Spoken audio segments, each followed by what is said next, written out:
عارفوں کے سلطان، عاشقوں اور محققین کے تاج، اصحاب دین کے پیشوا، ارباب یقین کے مقتدا، عالم گمنامی عزلت کے گوشہ نشیں، سر دوست کے مخزن، اقلیم اعظم کے سردار، اقطاب عالم کے کتب یعنی شیوخ عالم شیخ فرید الدین مسعود گنج شکر اجودنی چشتی رحمت اللہ علیہ ہیں، جو فقراء و مساکین کے پناہ اور سلیمان کے فرزند رشید ہیں۔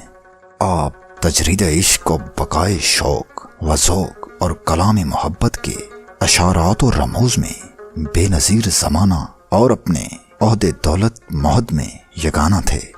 میدان کرامت اور عالم دین کے سرداروں سے آپ سبقت لے گئے۔ آئیے آپ کی زندگی پر ایک نظر ڈالتے ہیں۔